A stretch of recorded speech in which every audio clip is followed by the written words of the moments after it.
पाठ के रचनाकार राष्ट्र कवि रामधारी सिंह दिनकर जी हैं।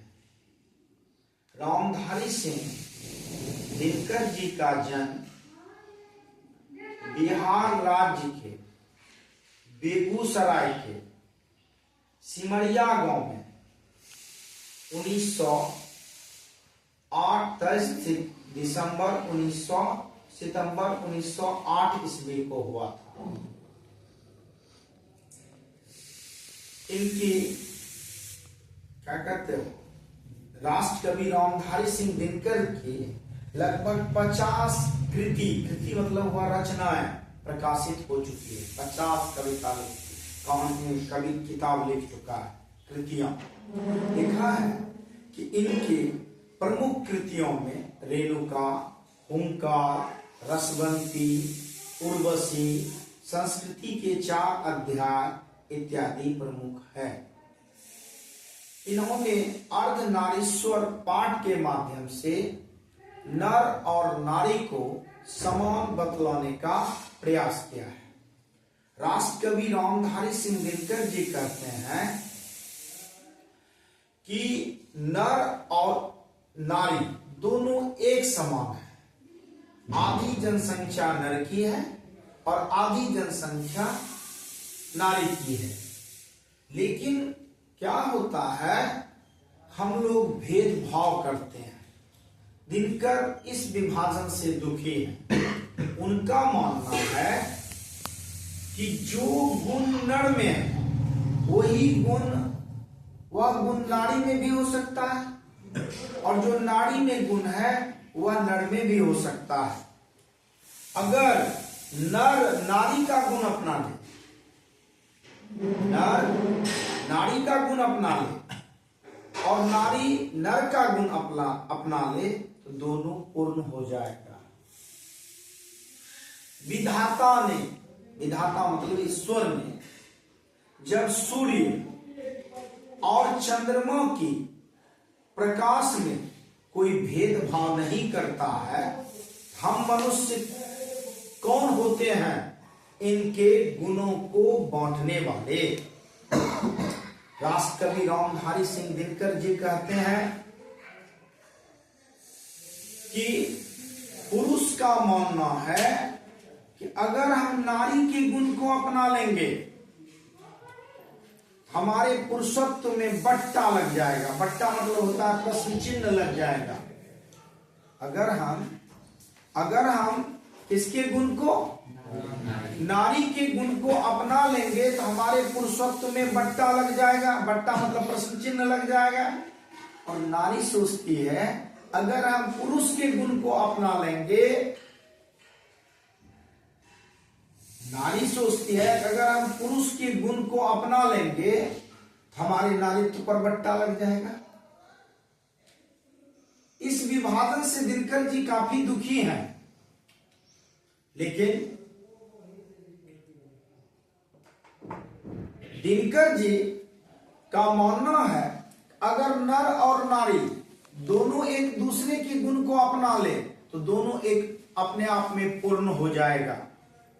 जो काम नर कर सकता है वह नारी भी कर सकती है। कौन ऐसा क्षेत्र है जिसमें नारी अपना परचम नहीं लहरा रही है? पुरुष के कंधे से कंधा मिलाकर वह कार्य कर रही है। लेकिन पुरुषों की मानसिकता जो है नारी के प्रति कुछ अलग है।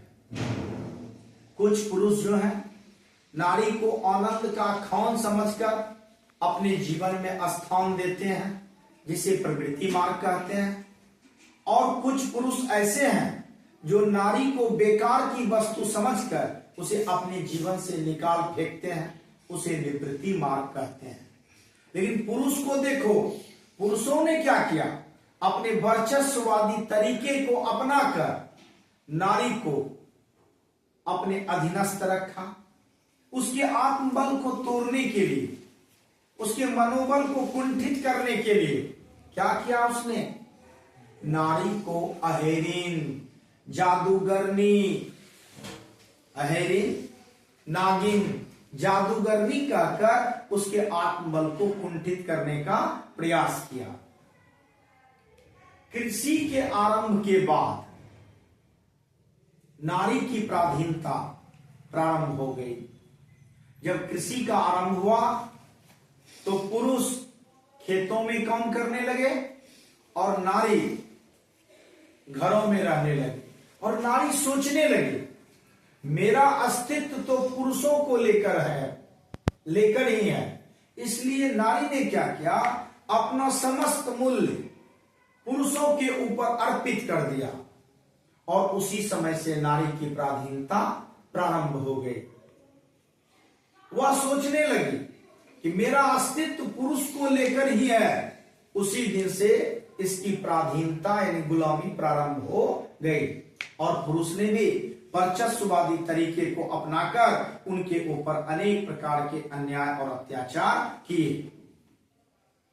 दिनकर जी कहते हैं नारी को नागिन, अहेरिन, जादूगरनी कहकर उसके आत्मबल को तो पुरुष वर्ग कुंठित कर रहे हैं। अगर पुरुष वर्ग को नाग, जादूगर कहे तो उसके भी मान सम्मान पर ठेस पहुंच सकता है। इसलिए किसी को किसी के मान सम्मान पर ठेस नहीं पहुंचाना चाहिए। बुद्ध ने आनंद से कहा था कि मेरा बौद्ध धर्म 5000 वर्ष तक चलता, लेकिन जिस दिन से मैंने नारी को भिक्षुणी बना दी है, अब मेरा बौद्ध धर्म 500 वर्ष ही चलेगा। राष्ट्रकवि दिनकर जी, प्रेमचंद, रविंद्रनाथ टैगोर,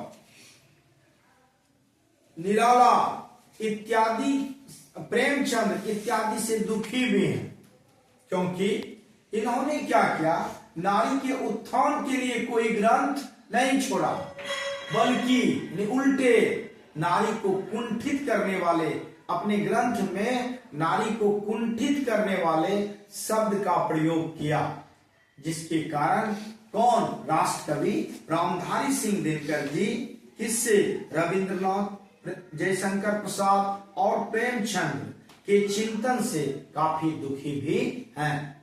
जबकि उसे नारी के उत्थान के लिए भी लिखना चाहिए था, लेकिन उन्होंने अपने किसी भी ग्रंथ में ऐसा नहीं लिखा, बल्कि उसे कमजोर, असहाय दिखाने का प्रयास किया।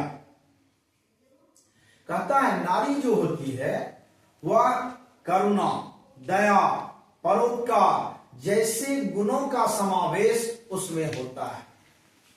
इसी में एक प्रश्न है, यदि संधि की वार्ता कुंती और गांधारी के बीच हुई होती तो महाभारत का युद्ध नहीं होता।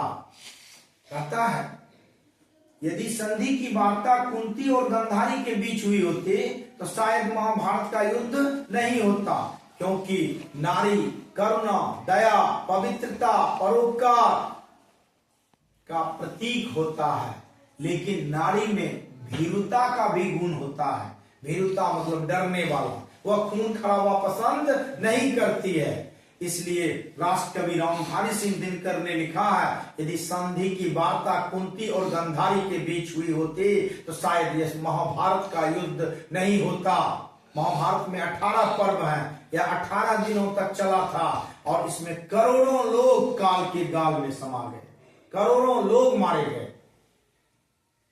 कहता है दिनकर जी कहते हैं कि जिस पुरुष में नारित्व नहीं वह अपूर्ण है। एक क्वेश्चन है इसमें, इसे स्पष्ट करना है। राष्ट्रकवि दिनकर जी का मानना है कि जिस पुरुष में नारित्व नहीं वह अपूर्ण है। लिखेंगे प्रस्तुत पंक्ति अर्धनारीश्वर शीर्षक पाठ से लिया गया है। इसकी रचनाकार राष्ट्रकवि रामधारी सिंह दिनकर जी हैं। इन्होंने इस पंक्ति के माध्यम से बतलाया है कि संसार में नर ही नर है और नारी ही नारी है। नर ही नर है और नारी ही नारी है। जो काम नर कर सकता है वह नारी भी कर सकता है। दिनकर जी का मानना है कि नर को नारी वाला भी काम करना चाहिए, नारी को नर वाला भी काम करना चाहिए, तभी दोनों पूर्ण हो सकते हैं, अन्यथा कभी पूर्ण नहीं हो सकते हैं। क्योंकि इस मानव जीवन मानव जीवन रूपी रथ के दो पहिए होते हैं, नर और नारी। नर के बिना नारी और नारी के बिना नर अधूरा है।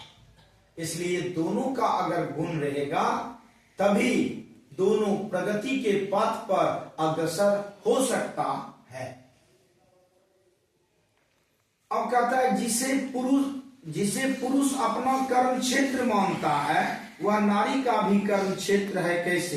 ये भी लॉन्ग क्वेश्चन है, इसको भी लिखेंगे। प्रस्तुत पंक्ति अर्धनारीश्वर पाठ से लिया गया है। इसकी रचनाकार राष्ट्र कवि रामधारी सिंह दिनकर जी हैं। इन्होंने इस पंक्ति के माध्यम से बतलाया है कि आज के युग में जो कर्म क्षेत्र पुरुष का है वही कर्म क्षेत्र नारी का भी है। जो काम पुरुष कर सकता है वह नारी भी कर सकती है।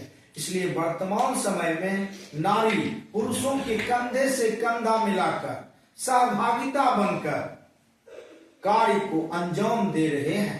इसलिए यह मानना सरपट गलत होगा कि जो काम नर कर सकता है वह नारी नहीं कर सकती है।